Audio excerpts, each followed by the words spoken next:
কোন একজন নবী আল্লাহকে বলেছিলেন যে আল্লাহ আমি মারা যাওয়া কোনো মানুষকে দেখতে চাই, সে কেমন আছে। এটা শুনেন ভালো করে হাদিসটা। মারা যাওয়া কোনো মানুষকে আমি দেখতে চাই, সে কেমন আছে। আল্লাহ পাক সেই নবীর আরজি কবুল করলেন, বললেন আচ্ছা ঠিক আছে দেখাচ্ছি। কবরের সামনে গিয়ে দাঁড়ালেন। 1000 বা 2000 বছর আগের কোনো ব্যক্তি যে মারা গেছে তাকে কবর থেকে চিন্তা করো, নবী দেখছেন এবং সে ভয় থরথর করে কাঁপছে, এখনো ভয় থরথর করে কাঁপছে। নবীজি আমাদের নবী নন, অন্য কোনো নবী তিনি।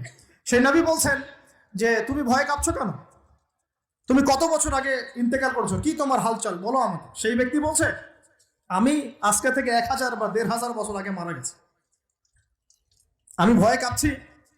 যখন আমি মারা যাচ্ছিলাম মালাকুল মউত যে আকৃতি নিয়ে আমার সামনে এসেছিল, ওই আকৃতি আমি এখনো ভুলতে পারি না, তাই দেখে আমি থরথর করে কাঁপছি।